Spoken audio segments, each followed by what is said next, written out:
was it? When did we go to Chula Vista? Monday. So Monday, I went to go do the Emo Brown podcast, and they focus on the scene, like the punk rock scene here in SoCal, and upcoming things are cool now. But the guy he's like about our age, right? So he talked a lot about the stuff that we grew up watching and how the shows were. And he has a brewery called Three Punk Ales. Three Punk Ales, and we go to the brewery afterwards, and I saw a Fool's Gone Wild beer can. Oh, dude! And that his brewery did. And it turns out the Fool's Gone Wild made a beer, and they're about to do the third run with them. Oh, cool! So this entire time, I didn't know they were the ones who made the Fool's Gone Wild. Oh, dang! They gave us an empty can. That's cool. So that was. Oh wait, that's the post that you just posted, right? Are you gonna try and get a beer? I don't know, because so they have a scene. Their whole warehouse is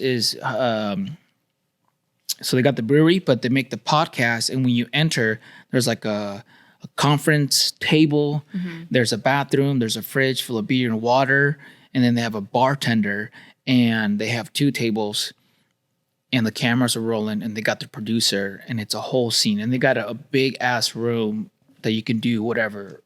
Like in my mind works, like you can put like skate ramps in there, you can do this and that. They got a nice truck in there, and we're doing it. It's a scene, and they have an audience. Like there's a legit audience there that watches it live. Yes, Dang. and drink. That's and I'm crazy. like, bro, you got a scene. Like you got people obviously fuck with you. Yeah. And we're driving around. We're like, where is this place? We're like, oh, maybe right there where there's this clean ass lowrider. Yeah. In front of the place, right?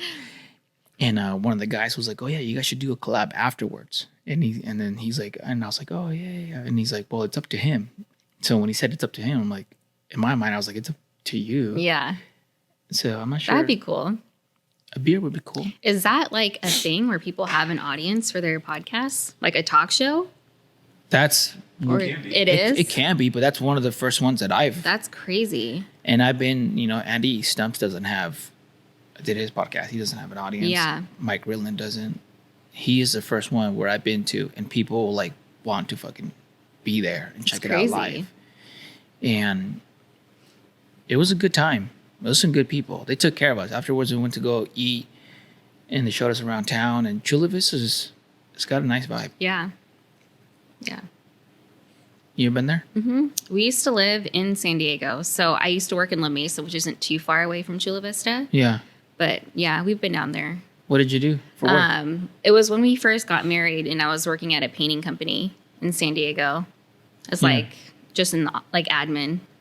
But it was cool because it was like in this guy's house. So like he had a downstairs area, so it was really chill. Like there was only 4 people there, and yeah, it was good. That was the last time I worked, though. Like at an actual employment job. Really? Yeah. What year was that? 2008. 2008? Because I got pregnant with Savannah. So I ended up leaving because I was so sick with her. Like I couldn't even stay at my desk. I was like always throwing up. So I ended up quitting because Benji was about to deploy, and then we just went on vacation before he left, and that was it. And it's funny because for Annalia's reverse, she didn't work before. She had not worked until now. Yeah. And I used to make fun of her all the time. I would show up from work, and I can tell me opening the door woke her up.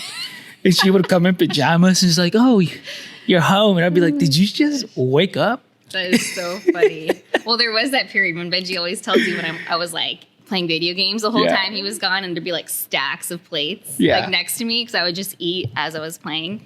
But it was a very short-lived, time period. But yeah, I was actually making more money than he was at that time in the military. Yeah. Working at that place. Oh my God. Because you don't make shit. You join the military at first and you don't make shit. Like, I remember they're like, "Oh, you make about $1,200. I'm not sure what it is now. They're like, "It's about $1,200. I'm like, "Oh, that's fucking cool." They're like, "But you live in the barracks. They provide you chow. So it's $1,200 a month.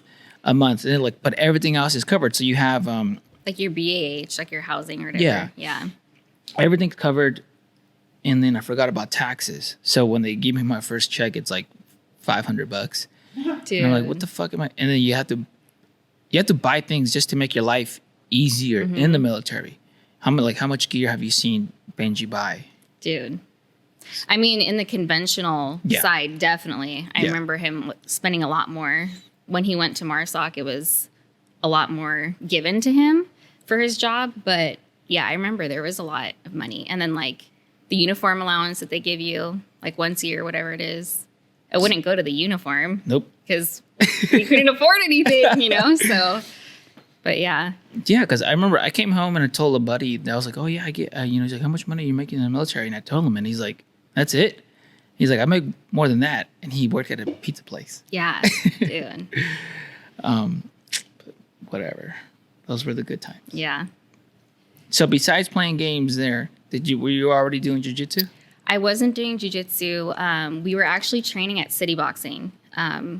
So I was doing Muay Thai and boxing, and he was doing Muay Thai boxing, and he would do jiu-jitsu.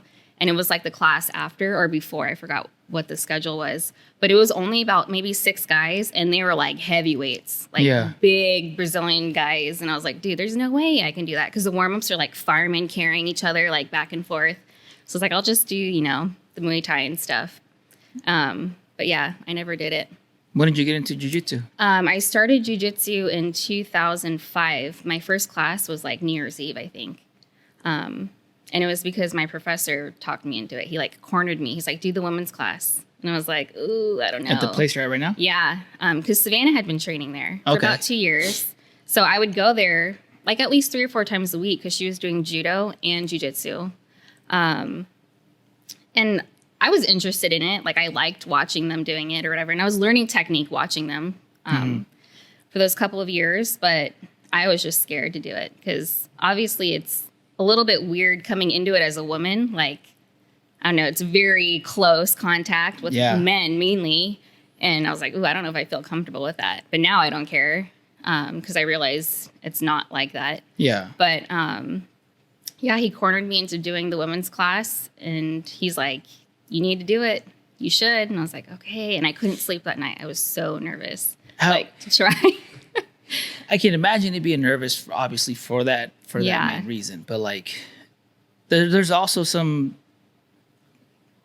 there's reasons for you to be like that because dudes are creepy. Yeah. And dude, like we've all seen the memes of dudes like, oh, when the female jiu-jitsu practitioner or whatever gets a meme or gets a DM. Yep. Later on. Thanks for the role. Thanks for the role. Yeah. Dude, I know. Dude, I've never been like, who I need to hit up? That one dude I saw on the mat. Dude. There are people like that. And I remember one of my first co-ed classes, this guy was like laying on the floor. He's like, mount me. I was like, okay. Like it was like really creepy. Yeah. But yeah. Oh my God. You quickly learn who is like that and you kind of stay away from them. Yeah. But yeah. It's so funny and like fucked up on how I see I'll see a dude coaching a girl during mid-roll. You're like, bro, what do you that style of like individual, like that says a lot about you. I know who you are. Yeah.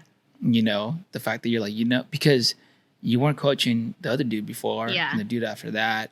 And then when you're getting fucked up or whatever. Well, a lot of those guys won't even roll with other guys. They'll always like be like, hey, you, like to all the girls. Yeah. And like all the girls will be like, we know. And we'll tell the professor, like, that guy is being creepy because he refuses to, he'll turn down guys like asking him for the role. Yeah. Because he wants to go roll with some other girl. Yeah. Those guys don't normally stay long. Oh, there was one dude who was like kind of like that, and I fucked him up. I was like, oh, bro. I was like, this is right before the surgery. Yeah. And I was like, oh, dude. I was like, oh, let's go. And I fucked him up, and it was my goal to choke him out. Just teach him a lesson. Yeah. Yeah. And because Analia was going, and she wasn't there that day, but I figured I'm like, one day she's going to go, and I'm not going to be there, and she's going to deal with somebody. And magically, that guy never came back. Never really came back. Dude, bunch of fucking creeps. I know. But jiu-jitsu has like exploded. I feel like now everybody trains it. So it makes me want to train more because I'm like, dude, they can't pass me up. Like, yeah. Because if everybody knows jiu-jitsu, then you just got to be better at them. Yeah. So. And I know it's like wrong, and jiu-jitsu is making me change it, but I used to just stay away from all female jiu-jitsu girls because the way I saw it, like in the military is majority dudes. So I learned a long time ago and like really fast. If there's a girl, most likely she's dating somebody or someone's trying to get at her. And then dudes act different when there's a female. Yeah. So I would just stay away. But then in the jiu-jitsu world, you can't really do that because they're there on the mat. So it almost makes it seem like, why are you not being friendly? Yeah. And what it is that the military has taught me, just stay away because something's going on, something's going to happen, or dudes act a certain way, just stay away. So I'm actually learning to, be and friends. rolling with a girl is different for a guy because you don't want to be the jerk because you're clearly stronger. And no matter what people say, strength does have, a play in jiu-jitsu. It does. But it is finding a male partner that's good to train with is hard sometimes, but at least my gym has a lot of good ones they know how to roll with a female, like not too much, but not too little. Yeah. Just enough, And when I first rolled with the girl, I went too soft. Where afterwards I realized, you know what? She went there to get work. And with me, she was just like, bro, you're not helping me out right now. Yeah. Yeah. But there was a UFC fighter girl that I was sparring, not rolling, sparring. And I'm like, I'll go easy. And she had elbow pads and she just went in and elbowed me in the face. And I was like, oh shit, I'm in a fight. Yeah. I'm in a fight, dude.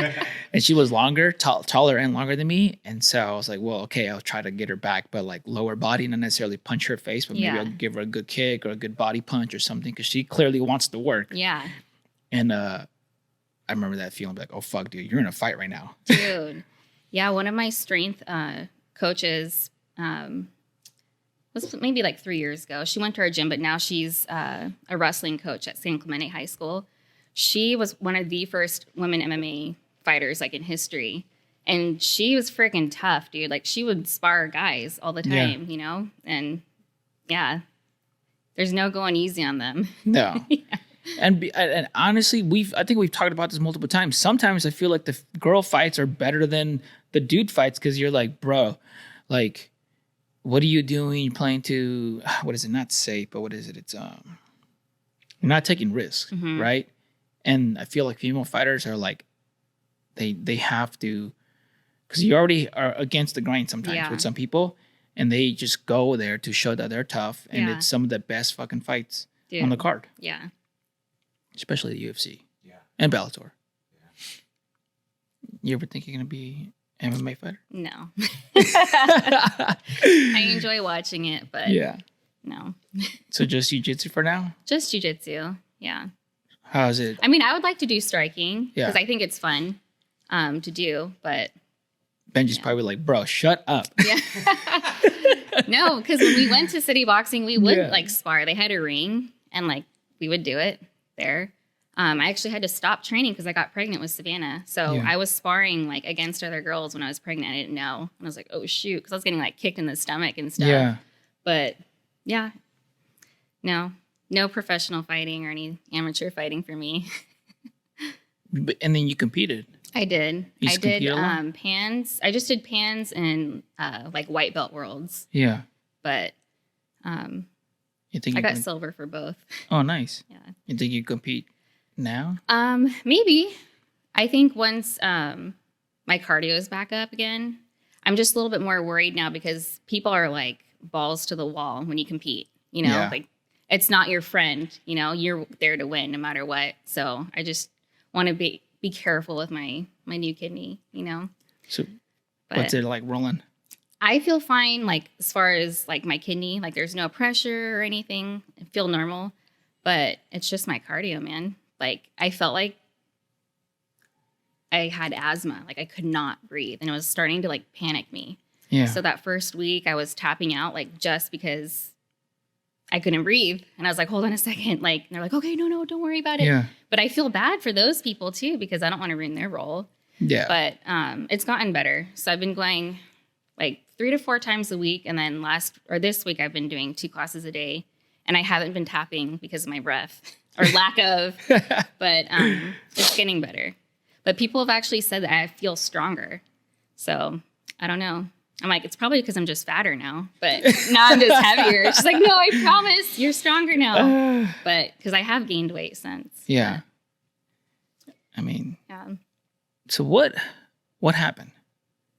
What happened? So like how I got kidney disease? Yeah. So it runs in my family. My dad had it. His brother has it now.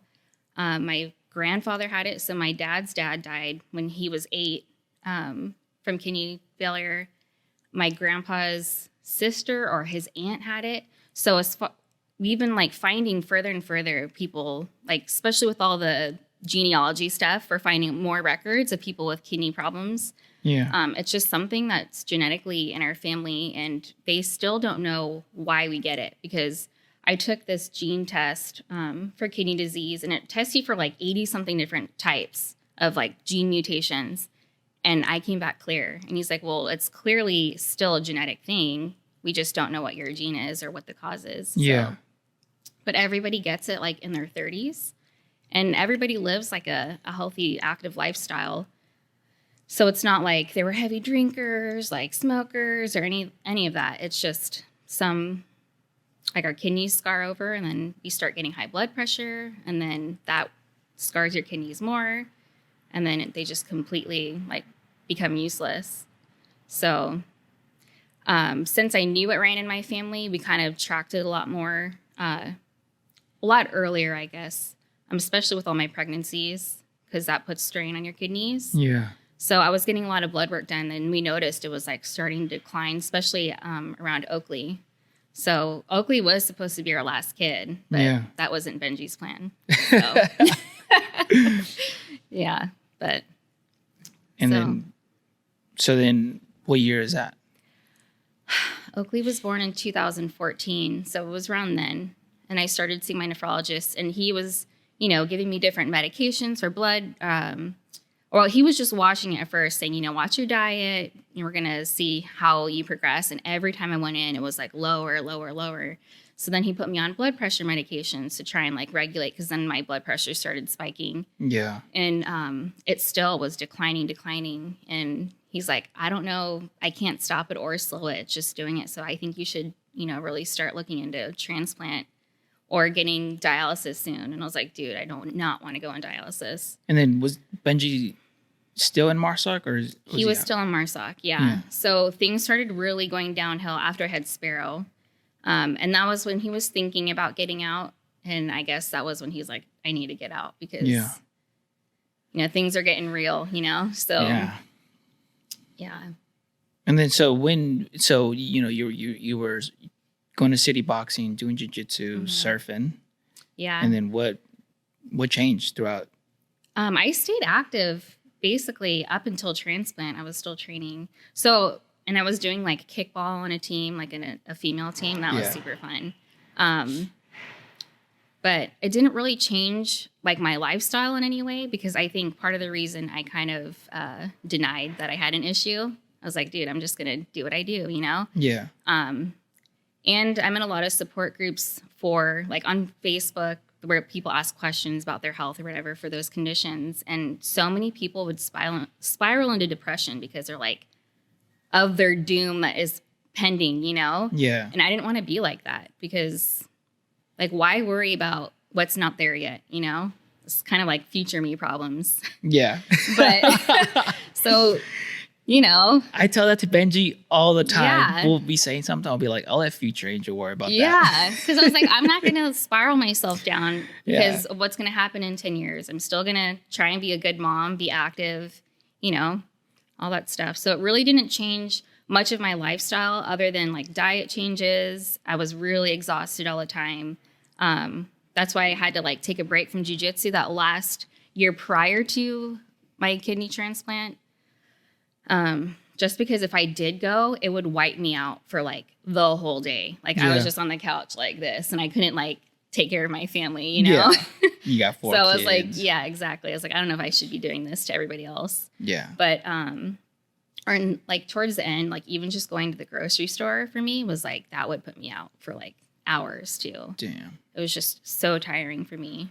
But I just tried to power through. So Not to mention, for the majority of those years, you're a wife Right. to a dude who's deploying left and right all the time. Right. And I think mentally that kind of prepared me for that too, because it was like I was used to doing hard things and like just doing it because I needed to, because I had to. It was only me for the kids and the family because he was always gone. So I was able to kind of power through like any excuses, you know. And then I met you 2019? No, 20? Was it 2020? Yeah, I think so. Because it was post-COVID craziness, right? Oh, yeah. How was COVID for you guys? Normal. Like the beginning? I mean, I think we stayed in maybe like 2 weeks, but Benji called it from the beginning. He's like, this is bullshit. He's like, watch this. None of this is real. And yeah, I mean, we lived normally. I mean, we were still training jiu-jitsu, and at least I was, not Benji. But still seeing family, you know, we never kind of like locked in. It was, man, I had just completed a bunch of courses that kind of helped me, thank fucking God, that helped me understand the situation more. Like I did microbiology, human anatomy, organic chemistry, biochemistry, and stuff like that. So when COVID first happened, I remember being like, okay, I'm not going to shut down my life. Yeah. Because we ran a test, like an experiment in our microbiology class, and we all had gloves. And our professor put bacteria on one person, but he swabbed a bunch of people. So nobody knew who had it. And he was like, okay, your job is to go around and shake, I think it was like 3 or 4 people's hands. And each hand has to be a new hand. And we were like, okay, so we would just shake people's hands. And then he said, okay, now test yourself. And like a third, I only shook 4 people's hands, and there was like 30 something of us, and a third of us were like infected. Yeah.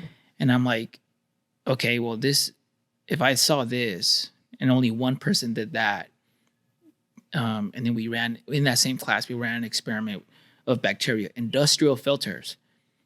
We would run water through it, and then like, okay, level 1, 2, 3, 4, whatever, right? And it had to be the top level in order for it to filter water properly, where nothing was on there. Someone, they were like, you got to put on anything, a handkerchief. Put on anything. Yeah. I was just like, okay, I literally just ran experiments in the class, and the bandana's not going to work. Yeah. The cloth mac's not going to work. Yeah. I'm not, and this is even, I'm not saying COVID isn't real. I'm not saying any of that. I'm not saying diseases aren't bad. I'm just saying I ran an experiment in class, you know, and that doesn't work. Yeah, and don't they want to trust the science? Yeah.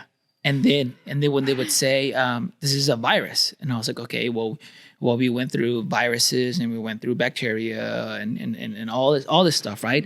And I'm like, well, and then airborne stuff, and I'm like, well, and they were like, hand sanitize everything, and this, and I'm like, well, that's not gonna help. Yeah.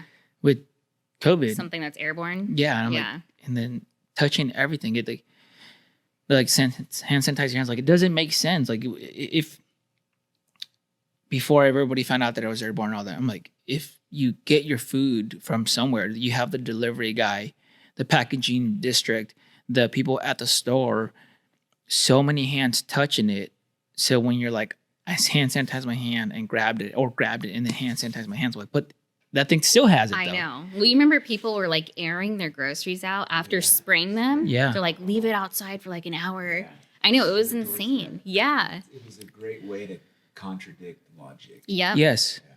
And that was part of the reason why Benji was like, this is not real, because it's all fear-based. Like literally everything was fear-based, and it didn't make sense. And I was training still for, it was a marathon. I had just done a marathon, and my friend, his name's Eric, and he was a year ahead of me in the program, right? In the program to become restaurant dietitians. And he read, I listened to David Goggins' book because I'm a slow reader. And I'm like, dude, we should do that fucking ultra trail marathon that he did in the snow. And he's like, fuck yeah, let's do it. So we were training up for it. And I remember training up for it, and I was like, you know what, man? We got like this 18-miler like tomorrow or the next day, and I'm like, I'm gonna carb up. I'm gonna go to Domino's. I'm not Domino's. I'm gonna go get a DiGiorno. And I went to Target, and like there's people like pushing their carts with bandanas and like running, like sprint walking to like aisles to grab this and grab that. And you know, the last bit of whatever. Meanwhile, fruits and vegetables aren't even being touched. And I'm like, the macronutrients in those fruits and vegetables are better The than only thing that's really gonna help you. Yeah. Yeah, I know. no one's reaching for it. I'm like, again, I'm not saying viruses are not bad. I'm not saying any of that. I'm just saying, based on my schooling that taught me, micronutrients are very important, not more important than eggs, fats, and proteins. I'm just saying they are really important, and no one wants to touch it. Didn't you hear eggs cause blood clots though? Yeah, they do now. And so I grab a DiGiorno, Yeah. and I'm in line, and this is when they were doing like the line, and it's 6 feet apart, and I have a DiGiorno, and I'll never forget. Like everybody was looking at me, and like with the DiGiorno only in my hand, and everyone's got carts full of stuff, and they were Dude. just looking at me like he's not gonna survive. Dude, what a wild time that was. Yeah. That was crazy. I remember that, going to the grocery store and there was like nothing. I was like, what is going on? Well, I went to, was it Sprouts or Whole Foods? All the protein was gone, but I should have made a video. And I was like, all the protein was gone, and you would think like, fuck, it's all gone. All the snacks are gone. You're like, fuck, and then you just look, all the fruits and vegetables are like there. Dude. Even just to show you where we're at as a country, even to the point where no one really knows what this is, and like this zombies might start coming because people are dying, right? Yeah. Even if it's that bad, people are like, fuck that, I'm not eating fruits and vegetables. Dude. Like the flour was gone. Yes, the Yep. flour. All that Yeah. stuff, yeah. It was probably because they're looking for like long-term shelf life stuff and no one knows how to can anything anymore, That is true. you know?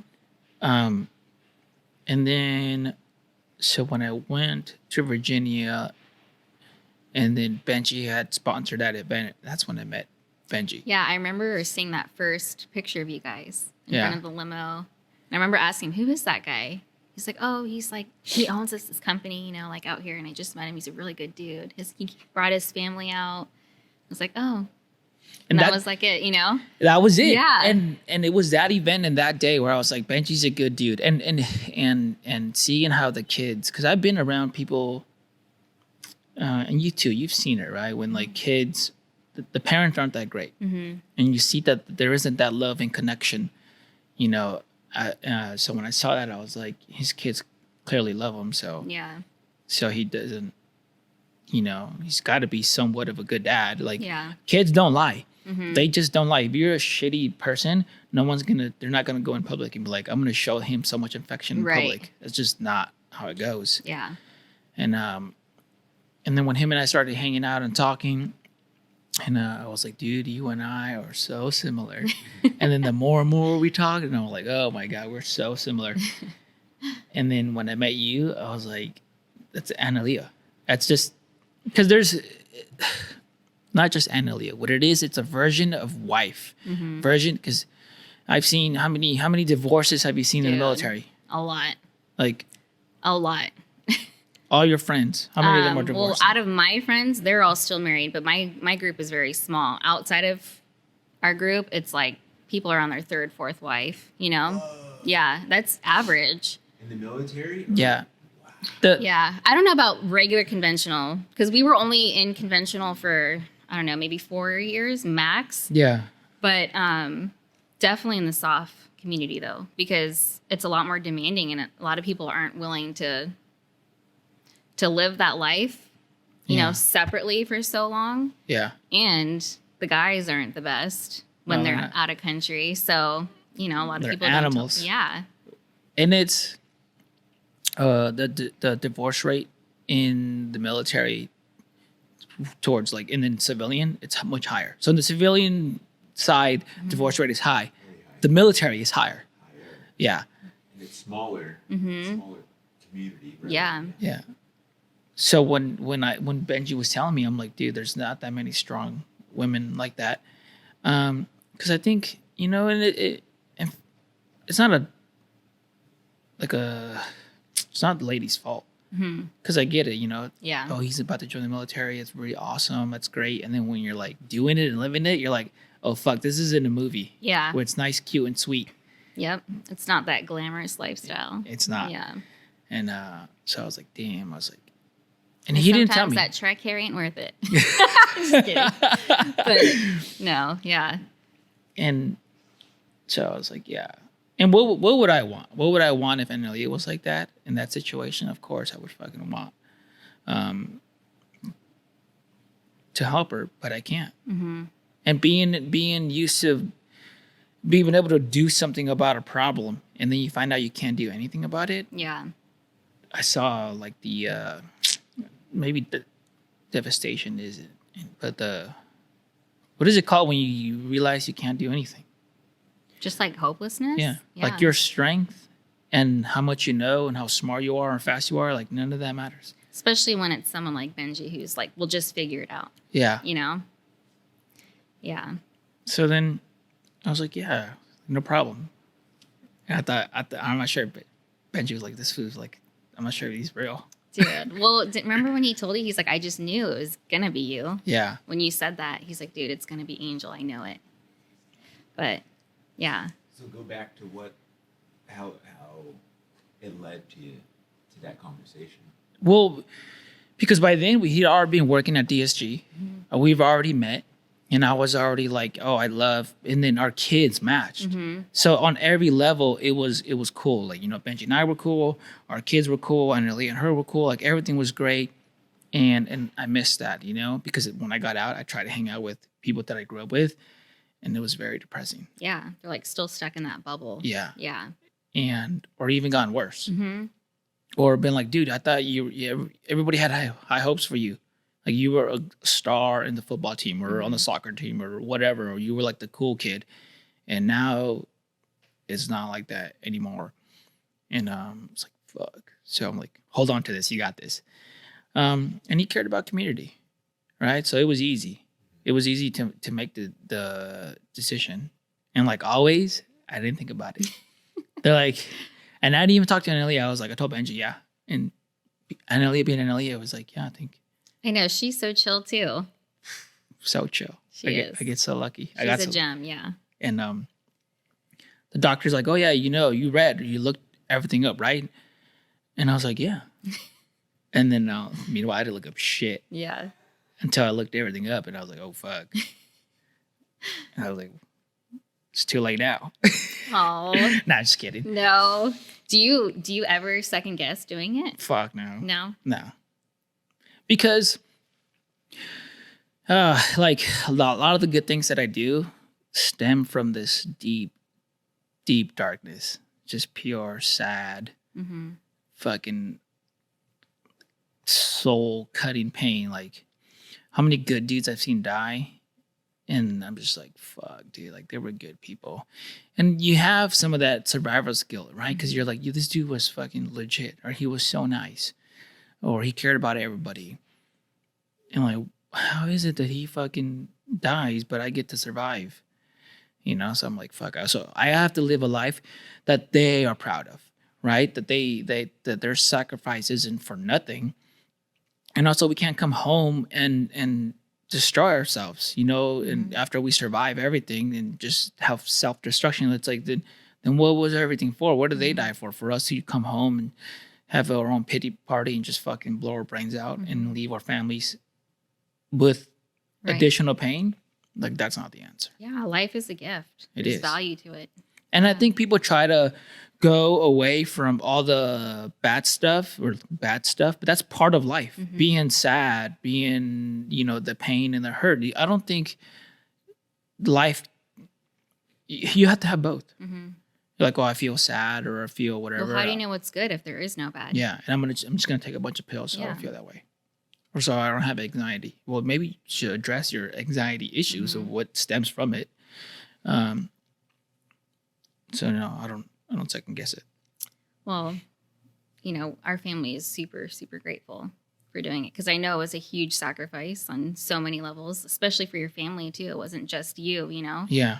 But I mean, it affects my kids, you know, and my future with them. And we're just so grateful.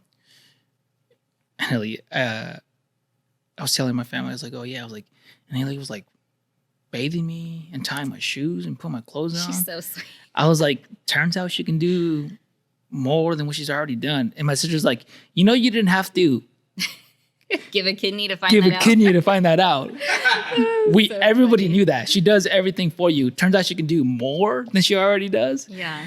And they clown on me so hard. My family clowns on me so hard, and when it comes to Anelia and how much she does. And so what was that whole like for you on your side, like the day before? Before surgery? As it got close. So like, for example, when I'm driving and it's always when I drive, because you know you have time to think. Yeah. When I'm driving, I'm like, and I'm hearing some like songs blast. I'm like, fuck yeah, I can go to the doctor right now. We can make this shit happen. Yeah. And then other times I'd be like, oh fuck, like I'm a little scared. Yeah. I had a lot of peace about it, to be honest. And I think it was a lot just knowing all the small things that God had orchestrated for everything to work out. I was like, why would I worry about anything right now? Because he's brought me to this point, and so many like weird situations all the way up to that. I mean, us meeting you, me being able to see my dad's transplant doctor from the 80s and the 90s, like Yeah. that wasn't even in my network for insurance. Somehow I fell through the loophole. They let me see him. I got in contact with him. I had like his direct email basically. And then I got cut off, but I still had open communication with him. So he was able to send me to UCLA, like all this stuff. But the day before, I was like at peace. I think I felt more nervous about how the kids were going to be without me there. Oh, really? Yeah. That's so mom of you. Look at her. I'm about to go into major surgery. Yeah. How are my kids? But yeah, I felt okay. I wasn't really too nervous. I remember just waking up super early because we had to be there early in the morning. I was like, dude, this is it, you know? Did you sleep at all? I was like waking up, but I do that all the time. But did Benji sleep at all? Oh yeah, he was knocked out. Like the moment we got into the hotel room, he was like snoring. Oh. But, you know. What was it like when he came home from that trip that they had talked about it? When Benji... Oh, yeah. When did he tell you? I honestly don't remember, but I remember him saying, like, Angel's going to get tested. And I was like, really? And I was like, dang, like, that's really nice of him, you know? Because a lot of the people that actually signed up to test for me, I didn't even know, which was crazy. UCLA called me and told me, take down whatever post you have because we're getting too many people, like, applying for you. Because Benji had put it on, like, LinkedIn and, like, people were just spreading the link. But I was like, dang, that'd be crazy if it was Angel. Like, I remember thinking that. And it ended up being you. I thought it would be. Like, and again, it's just based off schooling, right? I for the people that, for whatever reason, don't know already, I'm like 2 classes away from earning my bachelor's in nutrition and dietetics. I thought I was just going to go to school for like, hey, tell people how to eat lettuce. No, you don't. I've taken organic chemistry, biochemistry, regular chemistry, microbiology, human anatomy, a bunch of biology stuff. And I remember thinking, like, looking at the list, like, I thought they were just going to tell me, yo, fruit is good. Go to that class. Yeah. And stuff like that. And then it all makes sense why you have to realize from all the elements in the world and what makes up a fruit and vegetable or meat and what makes up our bodies and like all the chemical reactions that happen in our body daily, and why we need certain nutrients and where we get these nutrients and diseases and how to feed people through, and if they're in comas, or feed them through veins. And so it made sense. So when I was like, okay, I'm going to put my name in, because of schooling, I knew over 50% of people in the United States are overweight or obese. And for most serious things, that's almost an automatic disqualification. High blood pressure is also a terrible thing, and it takes people out of the circle, the pot, or whatever. And I'm like, I don't have any of that. I have that. Autoimmune problems. So many people have autoimmune problems, and that's like an immediate disqualification. So even if there was like 100 people, which there probably was, I knew automatically. I was like 50% of that is going to be gone for sure. Yeah. And then just to be a match, if you were healthy, Yeah. is like super small. Yeah. Because you have to be the same blood type, same antibody type, same tissue type. And there's like something else too. It's like really specific to be able to match to somebody. It didn't make sense, dude. Like, even though I'm saying all this stuff, but there still had to be genetically that much of a link, right? Mm-hmm. And that's why, like, they say someone in your family, most likely siblings, are a good possibility for you because you have like the same gene makeup, you know? Yeah. But my sister was disqualified because she has autoimmune problems. So I couldn't even tap into her kidney. But yeah, so it's just crazy that maybe that's what she told you. Yeah, right? No. She's like, no. Yeah, I talked to her. It's her birthday today, actually. So happy birthday, Hannah. But yeah, her kidney function's great. She said she's at 95 right now, 95%. Oh, good. So I think she's in the clear. But. So then, okay, so you got sleep and you're walking up there to UCLA. How'd you get to UCLA? We stayed at the Marriott kind of down the street, and then we drove and just walked into that little waiting room area you know what I'm talking about. And then we got called into the room to like do all the nose swabbing and all that gross stuff. Yeah. But. and we were directly from each other, and I had no idea. I thought I wouldn't see her until I wasn't sure if we were gonna see you whenever, and we were right across from each other, prepping. The hardest part for me was the nose thing. Dude, that was gross. Yeah. Yeah. And I was just like, fuck. And then do you remember right before you passed out? Yeah, I do. So what happened? So I was in the room. I remember thinking it was like freezing in there when they pulled me in. Yeah. And she's like, they're moving me from this bed to this bed or whatever. And she put the thing over my face and she's like, all right, just think about something that makes you happy. So I was thinking about the kids, and that's the last thing I remember. Yeah. Before waking up in like excruciating pain. Dude. Super sweet. Yeah. Oh my gosh, what just happened to me? Yeah. How did it feel? Dude, I woke up and I was freezing, number one. So I was just like uncontrollably shaking. And any movement was like hurting the incision so bad. I don't even know how to describe that pain. Like after they just cut you open and like move stuff around and shove something in. I remember it felt really heavy, really sore. And any movement was like, I was getting stabbed, Yeah. And they kept on saying, I couldn't even talk because I was in so much pain because opening my mouth was making my stomach hurt. I was just trying to like, stay as still as possible, but I was shivering. And they're like piling blankets on me. They put like that hot tube of air into my blankets. And they were just saying, her pain is still uncontrolled. We need to give her more. We need to give her more. So I don't even know what they were giving me. Yeah. They were just pumping me with stuff to like get that level, back to some type of normal. And then finally I felt like, I don't know, it felt like 3 minutes, but it probably was, who knows how short. And then Benji was like, hey, like he came in the room and he's like taking pictures of me. I'm like, dude, I can't even like look at you right now. Like, I'm in so much pain, but fucking Benji. But I know with all his bags that he was carrying for me, poor guy. But I don't know, because I think the surgery was like 4 hours or something. It was, pretty long. So and your incisions are different, right? Because yours is abdominal. Yeah, mine's right below my belly button. And then yours is on the side, or do you? No, mine's abdominal too. Okay. So like right above my pubic bone and then goes up. But it's only about like this long. Because my doctor was like, my wife would kill me if I gave her a huge scar. So for women, he tries to keep it really tiny. So it won't show like even in a bikini. So thankfully, he took that into consideration for me because I've seen like normal ones and they're pretty large. Pretty gnarly, too. Yeah. But I guess he takes pride in being able to do small incisions. So, yeah. So they control your pain, and then what happens? So I was in that triage area or the ICU or wherever they keep you for a while. And then they wheeled me into my actual room. That was the room that I stayed in until we left. But once the pain was under control, I felt like great. Like I was really sleepy that first day, just coming out of anesthesia. Yeah. But the second day, I felt like I could besides the pain, I felt like I could go like run a marathon. I felt so good. Dude, she's so tough. I was walking that second day because they want you walking, Yeah. you know, to get things moving. And I was like walking around but I didn't want to just lay there, and because my surgeon warned me, he's like, people want to like lay down. They just want to like, because it hurts. He's like, it's gonna hurt.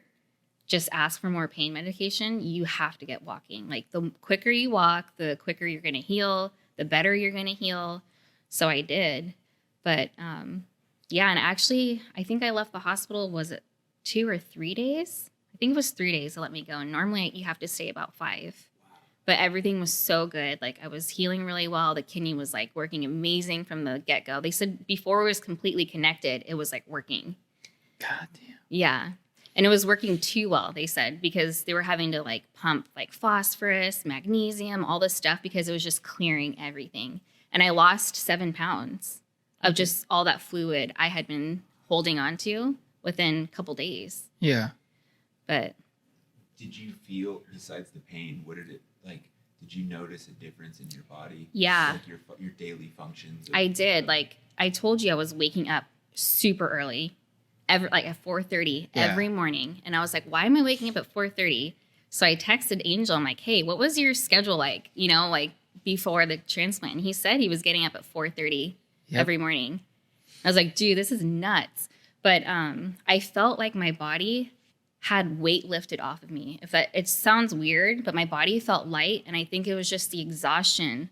Like, you know, when you're so tired and you lay down in your bed and it's just your body just sinks into the bed. That's what I felt like all the time.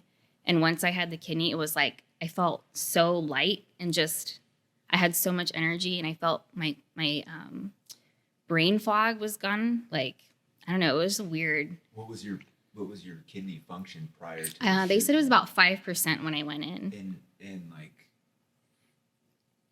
what did that like? Did you feel like when you like got the new one? effects? Yeah. Like, Yeah. did you feel like it when you got the new kidney, it just cleared everything? Yeah. Well, because of the toxins that build up because your body can't clear anything.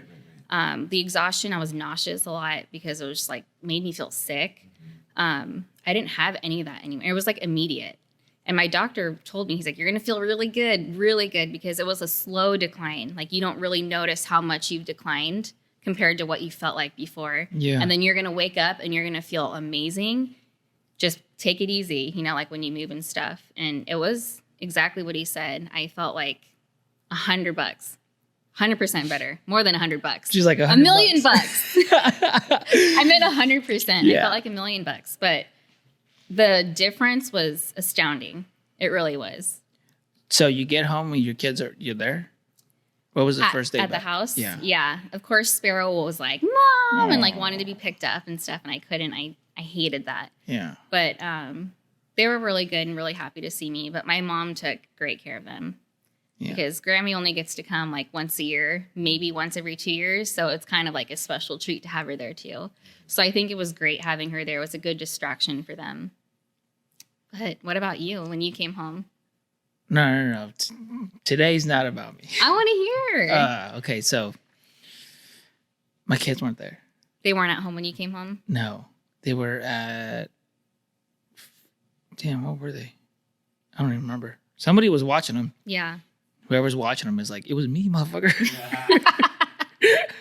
But I got home and it was so nice just to be in my house. Mm-hmm. And the cats missed me. They were like on my legs and wanted to be pet. And I was just like, and I was like, I'm gonna go get them. So I was alone in the house, and she's like, I'm gonna prop you up. Dude, everything fucking hurt so bad. And I was just taking the main pain meds. And I couldn't believe it happened. And that's where it really first started kicking in. I was like, I'm so proud of this. But fuck, it hurts. Yeah, dude. And then when they came in, I was just so grateful. I was so fucking grateful because I went into it. Dude, you're strong. Mentally stronger than Benji and probably me.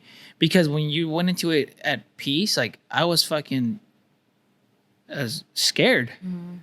You know, not to the point where like, oh, I don't want to do this. No, like you do things, but you're fucking scared. So when people see all the things that I've done in my life, there's a lot of that stuff. I was fucking scared, but it's okay. What are you gonna do with that fear? And even though you have that fear, you would still do it. You know, like I was scared, more scared, and I can admit it now. So the first time I picked up a bomb out of the road with my bare hands, more scared than that. Dang. More scared than the first time I jumped out of a plane. More scared of a firefight. I was just like, because it's next level, you know. And so when I was really proud of it, and grateful about life, and then tried to understand, like, that's when I was like, I gotta go to church. Because I grew up Catholic. I grew up with my grandma hitting me, just be quiet at church. So that was like my relation with church. Yeah. You're going to go over there, you're going to learn this stuff, and if you don't shut up, I'm going to smack you. You know? And then you join the military, and there's not really like a church. There's a church, but there's not what I was, you know, there's not a Catholic church where someone speaks Spanish. So I wouldn't go to it. And then you go to war, kind of, some guys get closer to God. I was just like further and further going away. And then I was just I feel like I've been blessed for so long. And I was like, I got to go to church and do something. And, but, so there's all that, right? But and I told Analia this, I was like, my biggest concern is Larissa. How is she doing? You know? And there was for a while, we were texting like every single day because I was so concerned of like, how is she doing? How is she doing? Because if anything bad happens, it's because it's my kidney. So I was like, it's because of me. So then I'm going to feel bad. I'm going to feel bad if something bad happens. So it's like, how is she? So when you're like, oh, I'm good. I felt great. And you're strong because you were doing everything before me. I'd be like, are you walking? You're like, yeah, I walk so-and-so. And I'm like, I barely shuffled to the bathroom and back. And I was like, I know, but I think our pain was different. I don't know. I've heard different stories about like people hurting more as a donor. I don't know. I would shuffle to the bathroom and then walk back and tell Analia, I'm done for the day. She's like, and she is Analia. She's like, oh, you did a lot. Just lay down. And then I'll text her and she's like, oh, I walked. I did laundry. And I'm like, well, Benji was getting pissed at me because I kept on doing stuff. And it's like, I can't just lay here. Like, it's not in me. And I've been feeling like crap for the last, 5 years of my life. And I don't anymore. And I just can't lay here. Yeah. You know? But I wouldn't compare us and our pain level. It's different. Dude, we have different surgeries. And I'm like, yo, I need more pain meds. And then I would text her. She's like, oh, I've been off for like 2 days. and then I told Analia, I was like, I'm done with the pain meds. And she goes, did you text Larissa and she tell you that she's off? And I was like, yeah. Because if I text her and she's like, I walk so-and-so, I would get up and like, well, I got to go walk more and more.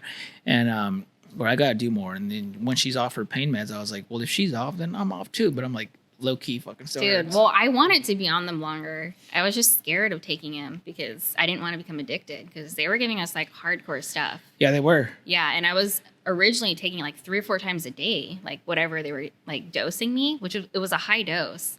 I was like, dude, I don't want to like mess with this. Not to mention all the stuff they were giving you at the hospital. Dude. Yeah. So there was that fear. But the first time I saw you I think it was like 10 days after. Was it at church the first time I saw you? Yeah, we went to church and then ate pizza.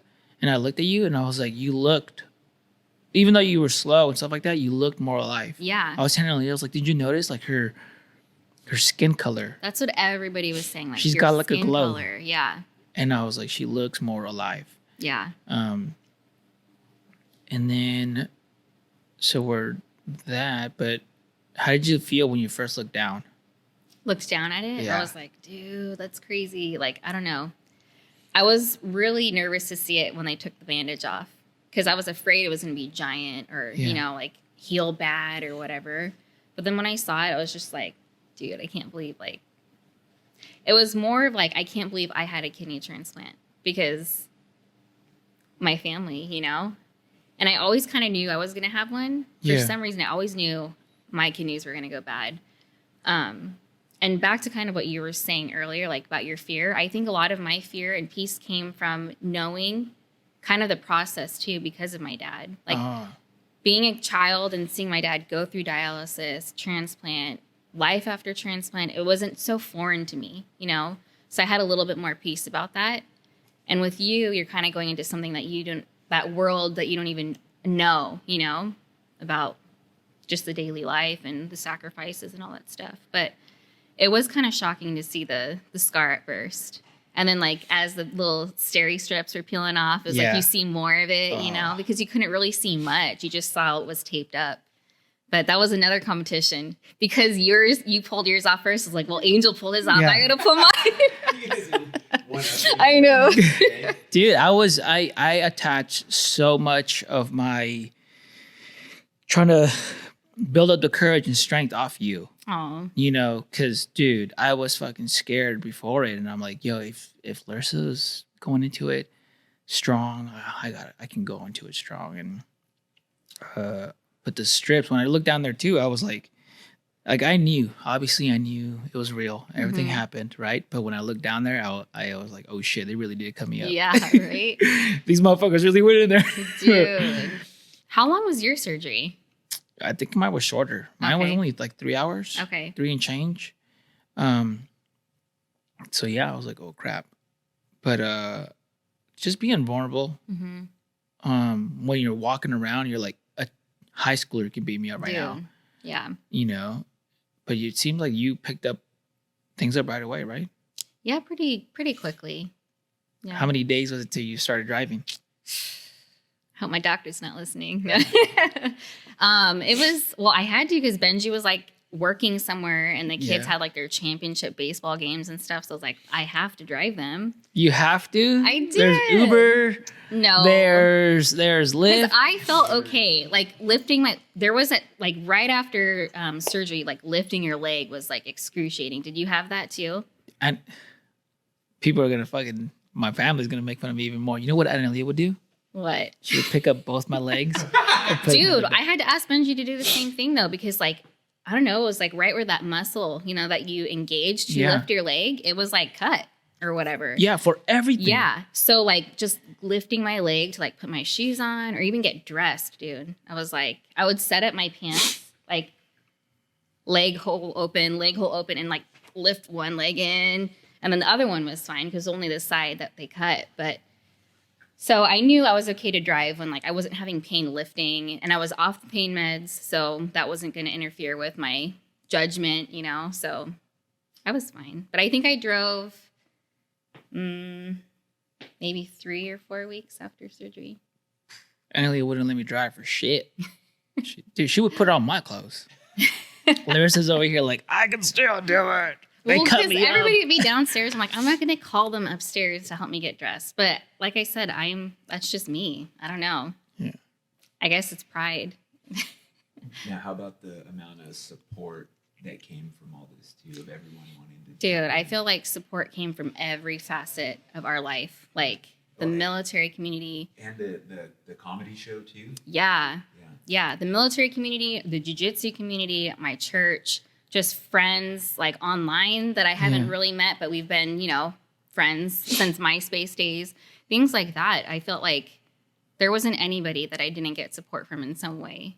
And I just felt really blessed by that because I don't know. I know that's something special to have that much support, you know? Yeah. And knowing people care about you and well, because you guys are a good family. You guys do a lot. And try. I don't know who can possibly meet you guys and be like, I don't like them. Oh, I'm sure there's some people, but there's always somebody. You know, you guys give a lot of time, you know, and sometimes the wives don't get a lot of credit, and sometimes they do. But I think for overall, to show it in to the public, we've done a terrible job to show how much sacrifice the wives have done, you know, because like you know, Anna Leah, and I'm pretty sure it was you the same thing that. Well, Bench is getting ready for a school deployment. How much shit you did on the backside just to help him out.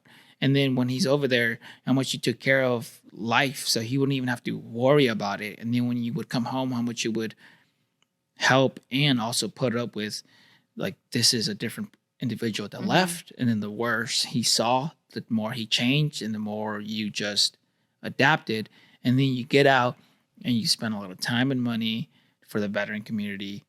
So like, how can you not get support? But when you see it, it is a shock. Like Annelia started crying. And we were driving to her mom's house, and this is before anything was official, anything major was official, right? Like, not the surgery. I'm talking about like how, because they're like, oh, you're gonna be out of work, and then I was like, well, fuck, I know Mike's not gonna give me money. He shouldn't, because I'm not working.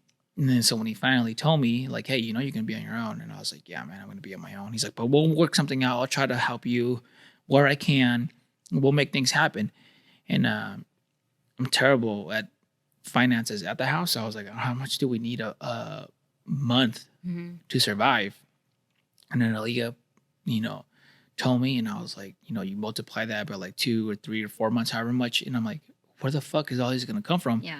And then when it starts coming from the public and your church sent a check, that was a nice surprise. I was like, they're like, oh, you got mail. And I'm like, fucking opening it up, like, it fucking hurts. I'm like, oh shit, like, send me a fucking check too.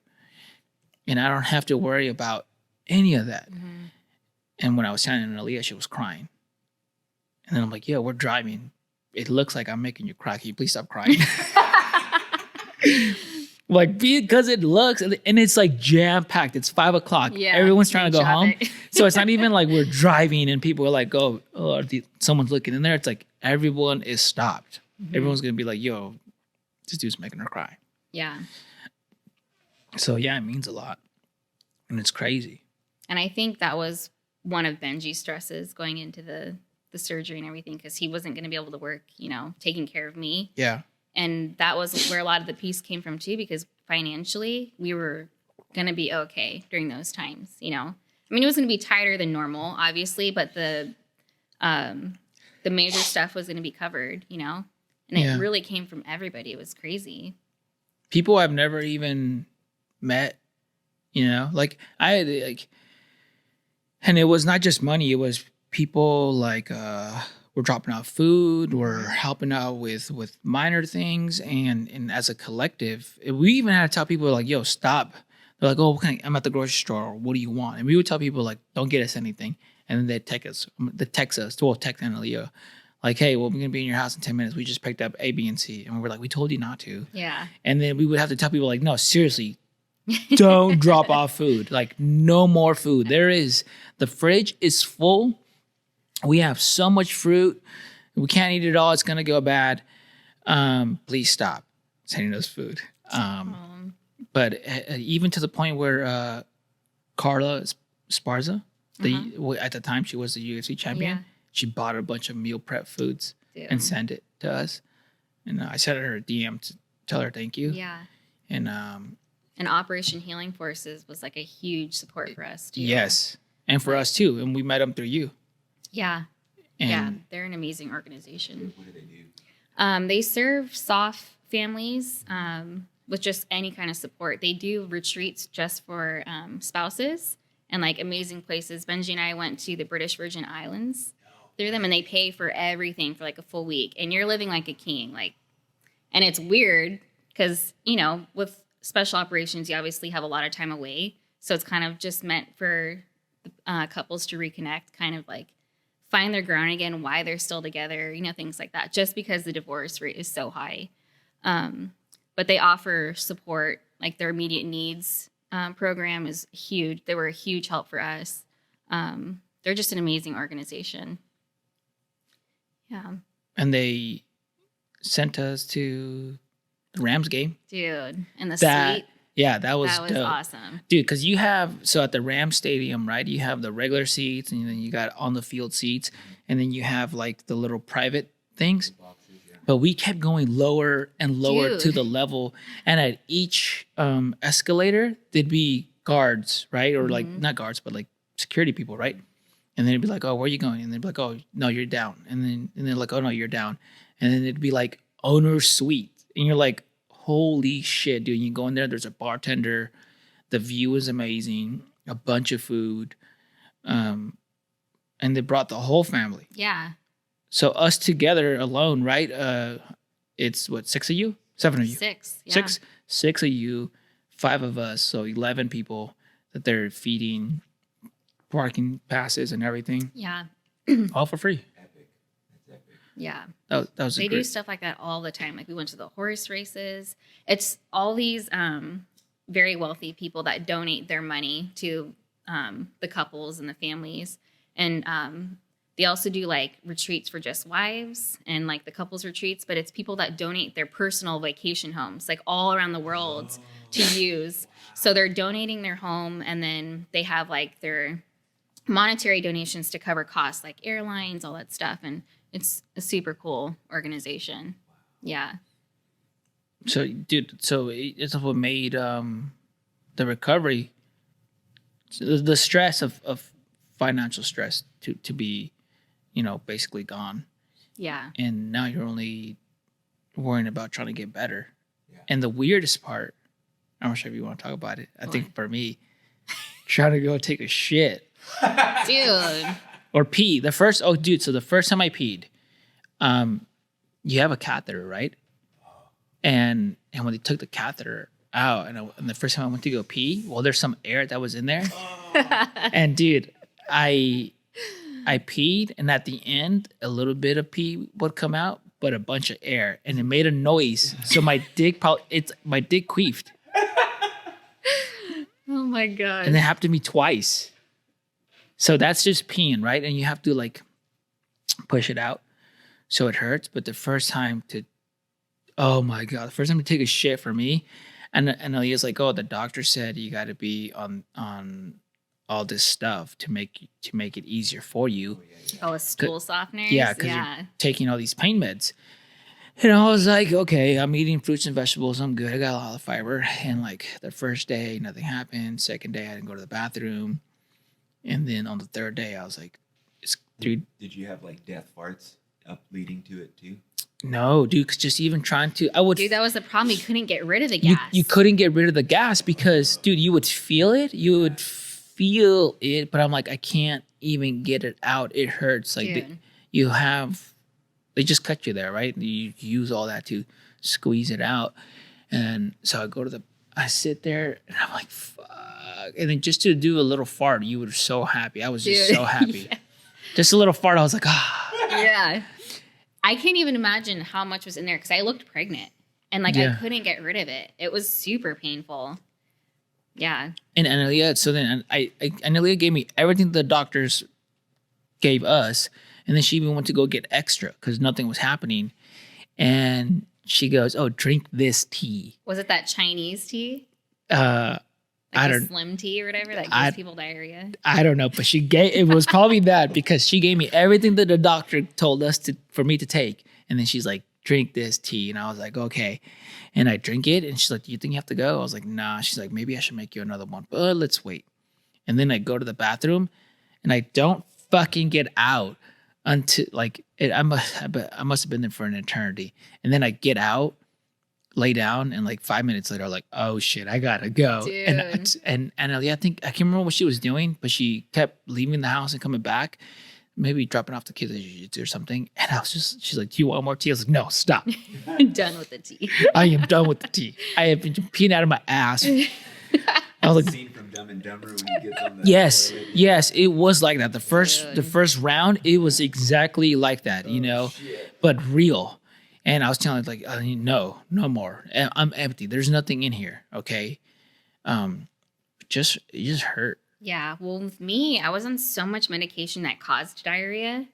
I don't think I was constipated as long as you were. I had the opposite problem to where I was like, dude, I cannot get off the toilet. So they were like trying to adjust my medication because they were giving me 6 pills of magnesium every day because it was so low and high. Yes, exactly. And plus all my other immunosuppressants are like side effects, diarrhea. Yeah. So I was like getting it from all aspects. And Do you think the kid he was like pulling all that out? And, like, probably, time to go? yeah. And they were saying, yeah, I think that's what it was too. But dude, it was not good. And then you're recovering, and I remember the first time. It's just me being a big baby. She was probably walking. Well, you probably walking normal the first day, but I would just like shuffle my feet and not really pick up my feet. And then when I could walk, really picking up my feet, I was so grateful. So grateful to be out, so grateful to play with my kids because I was doing this like arm hug thing with my kids, you know? I'm like, oh, you can hug my arm. That's how we're going to hug. Yeah. Hug my arm. And, man, that shit was whack. Yeah, that was hard, like with Sparrow, because she didn't really understand, you know? Yeah. But I had to like show her, like, see, mommy has an ouchie, so you can't like land me, because she'll just like jump on me if I'm on the bed or whatever. And she did a few times. I was like, dude, Sparrow. I was like, babe, you got to grab her. Yeah. But yeah, that was hard. A hard adjustment for her, I think. Did Benji ever hit you? No, he didn't, because Sparrow still sleeps with us. Yeah. So she never slept. I mean, there were a few nights that she slept with my mom downstairs, but she wanted to be with me because I had been gone for so long. I just put like a big, long pillow in between us to try and buffer any kicking or anything. And thankfully, she sleeps on my left side and my incision was on the right. So I was able to have some distance, but they were on the other side of the bed, you know. None of the kids ever hit me. It was Annalia. Dude. Subconsciously, she just like... Psh. Probably like for everything. Yeah. And sleeping on your back 24/7 sucked. My back was killing me. Yeah. I know. Dude, you couldn't really stretch or anything. Nope. Yeah.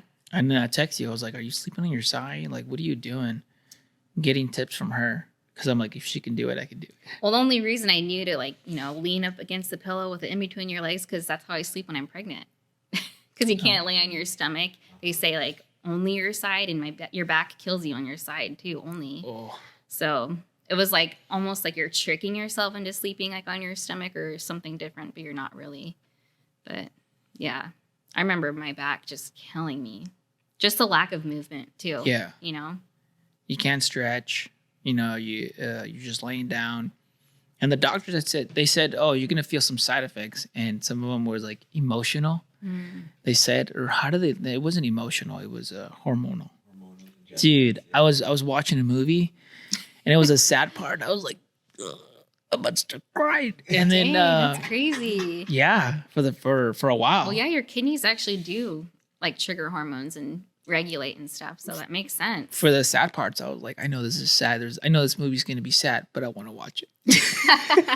I want to feel something. And Watching the Notebook by himself. yeah, dude. And then we tried watching something funny. We tried to watch The Jew, or is it just Jew? Ari Shafir's new stand-up on YouTube. Sure. Yeah, Jew. Yeah. And I would laugh and be like, ugh. And he was, after a while, and he was like, I'm gonna change this. And I was like, no, let's just watch it. It's funny. Laughing, coughing, sneezing. Yep. All that was like when you feel like the sneeze coming on, you're like, oh no, like holding it. Yeah, it was terrible. But I mean, it's over now. That part now is just trying to get back into shape. And I'm not sure if you said it or I said it first. That when we're talking, like it feels like you forget about it. Yeah. Right. It's kind of like I've moved on, like to the normal life now. Yeah. Which is a good thing, right? Yes. But yeah, it is weird. Like I kind of forget about the pain and all the stuff that happened along with it. Like I had the kidney transplant and now I'm normal. Yeah. Or as normal as I can be, right? Dude, Yeah. because I forgot about it.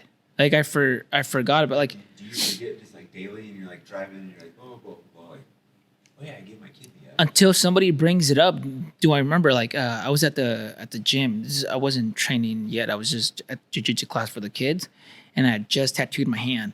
And then they're like, "Hey, man, one of the dudes I've not seen in a while," and he's like, "Dude, how's it healing?" I was like, kind of good, man. It's and I showed him because I scratched it at night. I scratched a little part at night, and the star right here isn't that great. And I was like, man, it's a little piece. Kind of scratched it at night, and he let me finish. And then he's like, "Oh, he's like, that's great, but I'm talking about your kidney." Dude, and I'm like, "Oh yeah, that's okay." It's so funny. Yeah, that's okay. And dude, you forget. So I brought it up to her, and she's like, "Yeah, I forgot too." Like you forget about it, and then some days I just think about it. It feels like a long time ago. Yeah. I mean, I have the reminder because I still have to take my medication like 2 to 3 times a day, depending on what it is. And but other than that, it's like, yeah. So what was your recovery healing in the sense of like doctor visits after that? So I was going in twice a week to UCLA. Wow. for the first month, and then the second month was once a week, and then third month was once every 2 weeks. And I actually had my last UCLA appointment last Tuesday. So now I get to see my regular nephrologist that's local. So I'm thankful for that, because I would have to go in. I would have my appointment at 8, but I have to get my blood draw 2 hours prior. So I would have to leave my house at like 3 in the morning to get there at 5:45, get my blood draw, hang out for 2 hours, and then have my appointment. And hopefully I can get out of there by like 11. So it was kind of like, it was a lot to do that. But that's like a full-time yeah. day job right there. Yeah. But I think for the life of the kidney, I will see them. I think it's quarterly for until 6 months, and then it'll go to once a year. Okay. But I can do it through Zoom now, thankfully. So, but. And then for you, what was yours? So I don't see them until 6 months. Okay. So, do you go to UCLA for that? Yeah. Like, okay. Yeah, they're like, oh, you can go to a nearby person to make it easier for you. I'm like, nah, I want to go there because the staff was amazing. Dude, they're so good there. They The- really are. Super, dude, like super welcoming, super like treat you like a human being. You don't feel like you're a number or anything like that. Everyone's chill. Where's that up? Brentwood, Westwood? Yeah. Yeah, Westwood. So that, and then a year, and then the 2-year mark, and then after that, they said every 2 years. Okay. And then they asked me if I wanted to be part of like a not study, or maybe it was study, but they're like, would you like certain people to keep contacting you and track you? And I was like, yeah. They're like, it's for science. Yeah. And I was like, okay, cool. Yeah, let's do it. Yeah, I'm a part of a study too. I agreed to. I think I have to do that for 5 years. But I just have to get a blood draw like every 3 months, and then they'll come to my house. But yeah, because I don't know if my kids are going to have it. It is a genetic thing. So if there's anything that I can do to like better care for them, I'm going to do it, you know? Oh, definitely. Yeah. And everybody was like, would you give it to your wife? I was like, nope. They're like, you give it to your family member? They're like, nope. They're like, who? And people didn't understand it, man. Yeah, like your family, you're like. Some of my family members didn't understand it, and it was almost like the military. Some of my family members, when I joined the military, were like, no, you're dumb. Mm-hmm. You're going to die. And then at graduation, they were the ones taking the pictures. The biggest fans. The biggest Benji's fans. family was the same way. So when I voiced it, because the process was long, right? 8 months of testing. And after each test that I passed, I felt like they were going to be like, you're good to go. They'd be like, no, you got to do another test. And then it'd be like a serious test, right? Like I'm doing an ultrasound on my heart. And they're like, it was great. And then they're like, no. Your beats per minute are too low. Yeah. You got to do another heart test. Yeah, do another heart test and do this and do that. So I didn't tell my family members, or at least all the people, you know. And I think if I did voice it to somebody, but I'd be like, oh, this is just like one of the tests. We still have plenty of tests, and I think they probably thought like, oh, he's not gonna do it. But then when it came down to it, my mom's husband was like, and they go to church. They go to church like not just Sundays, like multiple days a week, and they're part of it. And he was like, I don't know, God gave you two. And he gave you two for a reason. And then my mom was like, are you sure? And they're like, people at the church are asking me, like, why is he doing that? Why would he do that? And I was just thinking, like, ain't that funny? Like, that's crazy. The people at the church are like, why is he doing that? Like, shouldn't you be the people the most? Be like, yeah, that's great. My dad was like kind of quiet. And then he was like, and then if you need one, who's going to give you one then? And I'm like, that's what I got Asia for. You know, or I looked at my sister, I was like, Celine, why do you think I'm nice to her? Take one from her. But then after it was done, who was the first person to visit me? My dad. No way. Yeah, dude.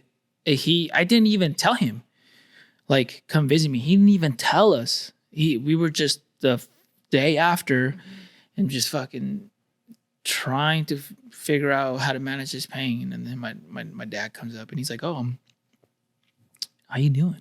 You know, my mom's like, how you doing? My mom's like, my mom and her church prayed and they were like, that's what you did. It was so grateful. They're like, and my mom FaceTime me. And she was like, "Why her?" Like, yeah. She in her way of saying like, you know, is she worth it? And I'm like, yes. And I told her everything. Yeah. And my family loves Anelia to the point where I know some of my family members love her more than they love me. You know, because there was a book, and for example, there was a part where when I got out and you know, I was dealing with all the stuff that after you get out, you get suppressed and all that stuff, and when I thought we were gonna get divorced, a bunch of my family members were like, "I'm on Team Anelia." Yeah. Just to fucking let you know. And if you didn't ask, I'm telling you. And I could feel it, right? Yeah. And I was like, fuck. They love her more than they love me. So when I was like, it's like, you know, it's just like Anelia. They're like, oh, I want to meet her. Well, it's funny because every time I would go in, they're like, who's the donor? I'm like, oh, a friend of my husband. You know, he's a family friend now. And they're like, really? Like, that's weird. But when I was talking to my surgeon, you know, the bald guy that came to see you, he was like, wow, that's amazing.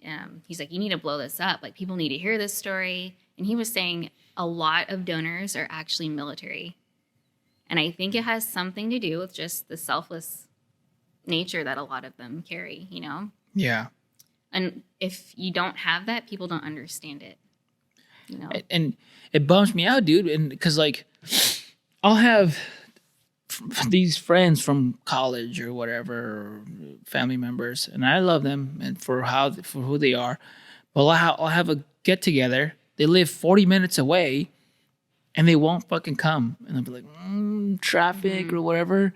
But I'll have a buddy this has happened multiple times. I'll be like, yo, I got this event coming up, so and so, and they've surprised me, and they flew out of fucking state from Washington, from Texas, from Oklahoma, from whatever. They're like, I'm going to go over there and I'm going to see you. Meanwhile, I can't get my fucking friend who lives 40 minutes away because it's like, fuck, well, it's 40 minutes this way and then 40 minutes back. And it's that level. And then these friends are coming. They're from the military. You know, it's that love. It's that connection. So I don't think it's a big deal. You know, I don't think it is a big deal. I don't think it's a big deal at all. I like when I take a step back and, yeah, it's cool, but it's sad. It's sad that it's to that level that something that cool, it's a big deal when I think humanity should just be like that. But there isn't. Yeah. It's a fucking bummer. Yeah, well, people are, you know, selfish by nature, you know, always looking out for them. It's hard for people to put others before themselves. And I didn't really talk about it because I didn't know. I was like, man, I'm not sure if I just want out, because where I'm at now, obviously my life is more public, right? And you know, I don't regret talking about like my childhood or anything like that, or my experiences in the military or after the military. But so sometimes I get a feeling of like I don't want to share this, you know. So I didn't want to share it at first, but then I was like, you know what? Yeah, someone told me too. They're like, hey, like, dude, that's awesome. Like, you should talk about it. And I talked to Benji. I was like, man, I don't know, man. I kind of don't want to talk about it, or maybe we should. I think we should. And well, first of all, I'm talking to you, Benji, but it's Larissa. I need to talk to her. Yeah. You know, does she want to talk about it? Well, I was like nervous to talk about it because nothing was like set in stone yet. So I didn't want people to be like, dude, you were lying. You know, like, he's not your donor. Yeah. And when like jiu-jitsu was doing that, my jiu-jitsu gym did that big fundraiser. They did multiple for us, and we still didn't have a date. And everybody's like, when's the date? I'm like, I don't know, but thanks for the money. You know, like, I felt awkward until we got the actual date. And then I was like, okay, now I can share. Yeah. Yeah. That part was weird. Like, I was cleared, but you weren't yet. And even when you were cleared, they didn't give us a date. Yeah. So we're now we are kind of vocalizing it. Yeah. But there's no fucking date. And people are like, what do you mean there's no date? I'm like, there's just no date. Yeah. And all my information came from you. Remember? Because you would call me and be like, hey, I just talked to so-and-so. They said I'm good. They weren't telling me because of like HIPAA, you know? So they couldn't tell me anything about my donor, what was going on or whatever. They're like, you just need to contact him if you know him. So thankfully I did. Yeah. So I had some idea of what was going on. But you're pretty much kept in the dark until you get that call like, hey, you want to schedule your transplant? Yeah. Like when? Right. And I called you and you didn't answer because they had called you immediately. Yeah. Because I get it, right? She has her team, I have my team, and they keep it that way. So because they kept telling me and it bugged the shit out of me, after every visit, they're like, you don't have to do this. I just let you know, like, are you being pressured? Are you being paid? Are you being whatever? And I'm like, no. And they're like, and I just told the lady, she was sweet, but I was just like, can you like stop asking? Oh, she's like, oh, we're gonna keep asking you because that's our job. And they're like, as a matter of fact, we're gonna ask you right before you go on the table. And I'm like, oh fuck. So any update I got or whatever, I would tell her right away. I would text her right away. So when they called me and I said UCLA, who was with me? Fuck. I'm thinking it was Dick. Dick was with me, or it was Christian. Maybe it was Dick. And I was just talking about him, and then we were just talking about the kidney donation because they're like, "What do you mean you don't have a date?" And we're like, I'm trying to explain this process. Yeah. And I was like, "Yo, oh shit, UCLA." And then they were like, "When?" And I was like, "As soon as possible." I was like, "I'm free tomorrow." They're like, "Well," well, we're not gonna do it tomorrow, Yeah. but how about so and so? And I was like, "Oh yeah, you told me." They're like, "Can it be After the AFI concert? no?" Talk about that Yeah. part. Well, okay, so our Christmas present to each other, Benji and I, were AFI tickets, and they had canceled the show due to COVID or whatever, so they had moved it to October. That's when it was. And I think it was the 24th, right? It was the day before surgery. The show? Yeah. Oh shit. Or 2 days before. It was 2 days before surgery. Something like that. And I remember thinking, like, I hope I don't get sick because I have to do that COVID test like tomorrow or whatever, right? But yeah, so I was like, any day after like the 23rd. He's like, why? I'm like, because we have AFI tickets and Benji bought them from a scalper and they Yeah. were like $700. Yeah, so I was like, we can't just like lose out on that money. So when she told me that, Yeah. I'm thinking like, yo, this is for you. I What do you want to be like in a rush? Like, cause I don't know how that feels. Like, I'm good. I don't know how she is. You're open, yeah. So I'm like, yo, she fucking needs it. And cause I'm scared. I'm nervous, Yeah. for you. And but it was perfect because they were like, oh, as a matter of fact, the closest time is the 25th. I'm like, oh, it all works out. Yeah. You got to go to the show, and I put it on the calendar, and each day seemed like forever. And it correct me if I'm wrong, it was like the day of or the day before the comedy show that you found out. You were able Oh, to it was announce it was the day Yeah. of, Yeah. dude. It was the day of, and I had a feeling they were going to Really? call me because I was like, everybody was asking about a date. I was like, I don't know. I'm sorry. And I was like, okay, well, there's a comedy show today. And I'm like, and I, in front of everybody, I think it would be dope to give them a day. And they called and they gave me the day. I forgot about that. And we announced it on the comedy show. That even the comedy show, for people who don't know, George Perez did a comedy show and brought like a gang of comedians from the comedy store to do a set and raise money.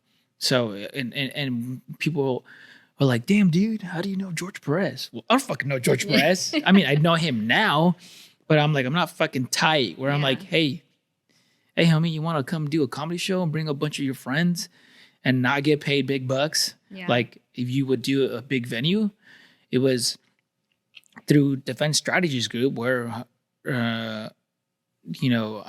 we train millionaires and billionaires. And this one billionaire guy has an employee who actually grew up knowing George Perez before he himself became very successful, right? And he's like, hey, man, you want to do a comedy show? We'll have George Perez. We'll raise you a bunch of money. And I was like, dude, that's awesome. Yeah. But I don't know George Perez. And he's like, well, you're in luck because I do. And I'm like, but I don't know any venues. And he's like, you're in luck because I do. We'll have the whole Roscoe's Deli in downtown Fullerton just for you. We'll shut it down. And I'm like, okay. And it seems far fetched. It seems like that's not gonna happen. And fucking Dan did it, dude. Yeah, that Dan was rad. took me one day to the owner, and he's like, "Yeah, we're gonna shut this down. We're gonna have this, and that." And I'm like, "Damn, dude, like that's crazy." And it felt weird because Yeah. there's no day. So they're like, Yeah. "Yeah, dude, do this all for me." Yeah. Have this sick ass fucking comedian come out, and then there's no day, and Yeah. and we announced it that day. So that was pretty cool. Yeah. That was cool. How'd you feel when you like had the date set? It became more real. Yeah. And I'm telling you, I was fucking scared.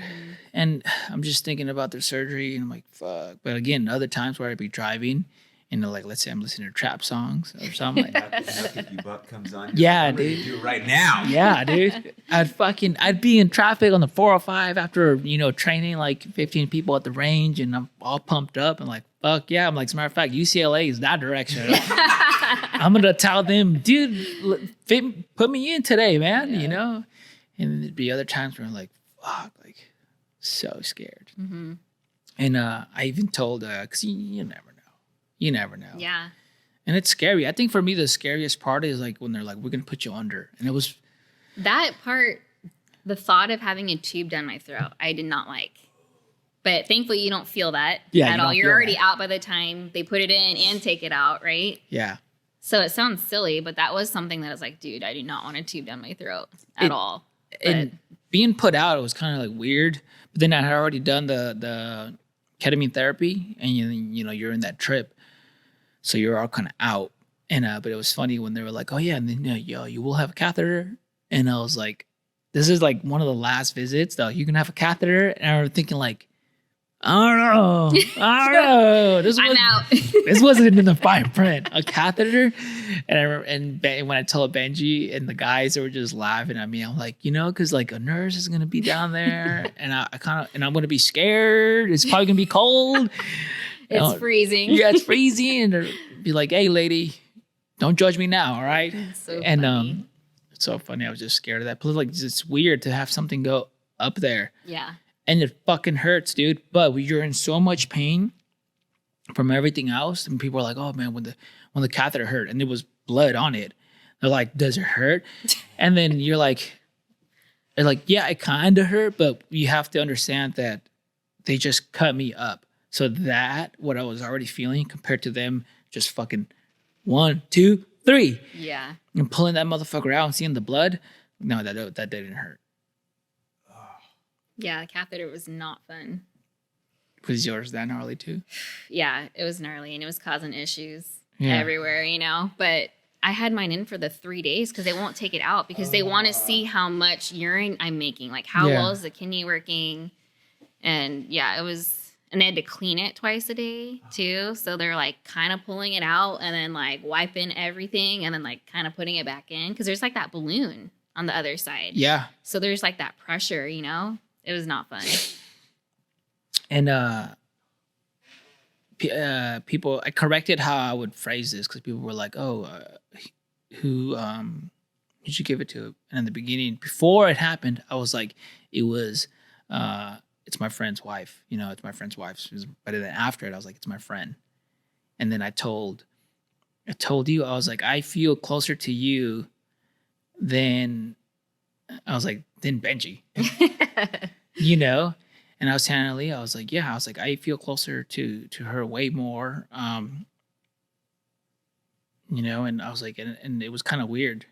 Not in a bad way, but I'm like, I need Benji. Benji's cool, but I'm like, But we went through it together. Yeah, you go through something like that together. It's form a bond and a friendship and yeah. And you do jujitsu.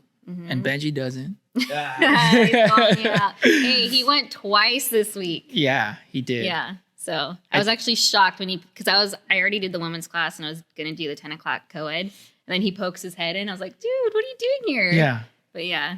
So he's saying he's going to train again. So I hope so. He sent me a picture because afterwards, when everybody fucking gave me the business, I was like hurting. I was like, and I think he texted me about something, and I was like, bro, I got my ass kicked today. Where were you to have my back? Yeah, everything hurts. And he sent me a video. I was like, I was at jiu-jitsu too. And I was like, Yeah. oh shit, dude. Yeah. It's Good. funny because he was actually the first person that started training there. And then he signed up Savannah, and I was pissed at him because he was about to like deploy. He's like, oh, I signed her up for something like 3-4 times a week. I'm like, dude, are you kidding me? Because I have like 2 toddlers. Yeah. And staying somewhere with 2 toddlers, like on the edge of a mat for an hour and a half is not easy. So, so then Savannah trained for like 3 years, and then I started training, and then I was the only one training, and then no one even knew who Benji was anymore, or Savannah. It was like, Larissa, oh, you're Larissa's husband? Welcome, you know? But yeah, it's funny. Your gym is cool. It is. I am so blessed that is the only gym that I've gone to because I've heard so many horror stories of like bad gyms. Yeah. And I attribute a lot to Tom, our head black belt there. It's just the vibe and the community that is there is like so good. Because before Tom, it wasn't as, there were a lot of issues, you know, but like my brother-in-law, Kevin, he's a black belt and he's been to like great gyms all over the place. And he comes to our gym. He said, you are so lucky that you started here because the teaching's really good. The people are really good. You know, like that's not normal. No. You know. And because I would start going to a lot of open mats the more I started training, and then after I started competing, because my coach is like, hey man, he's like, as much as I want you to train here and go to open mats, but like you gotta go out there to see what you're gonna see on the mats during competition. Mm-hmm. And then so like, okay, and then sometimes my friends would say, well, it's not open mat, it's a class today. But we do roll afterwards. And I was like, okay. And then I would see the instructors teach, and I'm like, dude, you're not that good. So like there's a difference between being a great practitioner and a great teacher. Like yes. I've taken classes from people who are really great at jiu-jitsu, but they just can't teach it. It's weird. But yeah, the teaching's really good at our gym.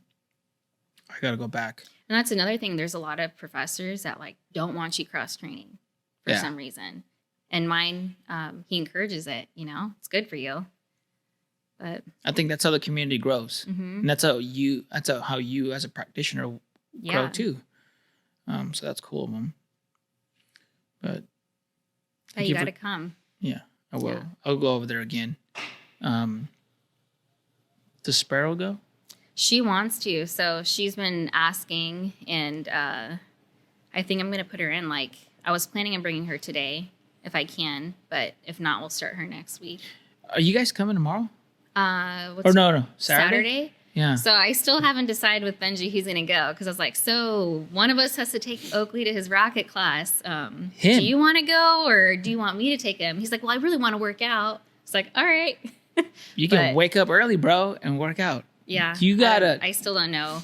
I told Benji, I was like, Benji would joke. And he's like, oh, she's going to get like your mannerisms and stuff like that and be eat a burrito or whatever. And he would say like Mexican things, right? Yeah. And then I let him laugh, and I was like, she's about to be more selfish. You ready for that? And he's like, ugh. Dude, so funny. Bro. Well, my first meal was a burrito. Yeah. I was like, dude, I want like a burrito right now. And that was my first meal. But yeah. This whole thing's a trip. Super trip. Mm-hmm. And it's weird because it's like as time goes on and I'm getting new habits and stuff, I always want to like ask like, was this something that you did, or, you know? But yeah, it was a trip finding out that our schedules were like aligning. Yeah. And just other things. Yeah. Well, you're a great person, and you Thank deserve, you. I told you, you deserve that and much more. And all the wives right now who are active duty or they're veterans, or even for law enforcement firefighters, you deserve that and more. And sometimes we see that as men, and sometimes we fail, and sometimes we don't see it right away, and it takes us a while. And thank God you fucking stuck around for us to be like seeing it. And I telling Aaliyah yesterday, I was like, she came back from work. I was looking at her. I was like, you have the most beautiful eyes in the world. Aww. And she's like trying to make funny faces, and I was like, you can make funny faces all you want. I was like, I am madly in love with you, and I was like, I have so much love pouring out of me for you. And she goes, "Bleh." So funny. And I was Aw. like, where? I was like, oh, it's invincible. And then I meant to say that you can't see it, right? What is Yeah. it? Invisible. Invisible. And I was like, no, actually, it's both. It's invincible too. And she was just like, "Ugh." And I was just like, you can't ruin this. You can't ruin this for me. Like Pepe Le Pew. Yeah. Yeah. Dude, I'll grab so her arm and I'll funny. start doing that. And and also because of the Adams family, I would do that. Oh yeah. And oh my god. But yeah, you ladies deserve so much more. And thank you for Aw. coming on, Yeah, of course. sharing your side, because I wanted to see it and hear it too, right? We sometimes talk about a little bit about it on text, but not sit down, because every time we meet up, you got kids, I got kids. Yeah, there's something happening. Something's happening. Yeah. And Well, you've definitely changed our lives for the better in so many ways. I mean, not just the kidneys, but just your friendship and our families. And you're definitely a huge blessing to us in so many ways. So we're just really grateful for you. thank you. Yeah. And you guys are to us.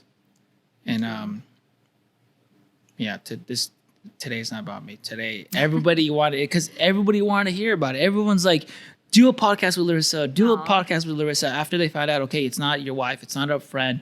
They're like, do a podcast.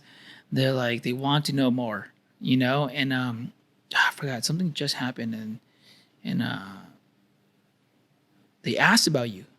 Oh, I went to go teach the first DSG public course. Okay. And after, hey, how are you, Angel? It's like, how's Larissa doing? Aw. Like, have you talked to her? Have you seen her? And because they follow, I know your page is private, but DSG, not DSG, Thrash and Raider, Thinking Rebel, Benji, and so they follow as much as they can through that. Yeah. And they are you have a bunch of fans. You have a lot of Aw. fans. Well, everybody always asks you too. It's how are you? How is Angel? Yeah. But they're happy to hear that you're doing really well and, you know, getting back to your normal. So Yeah. it was a good experience for sure. Absolutely. Yeah. As a like outsider or friend on the outside, it was a beautiful thing to experience to see over the last year for sure. So, yeah, 100%. It's awesome. All right. Well, thank you everybody for listening. Hope you enjoyed this episode. Peace.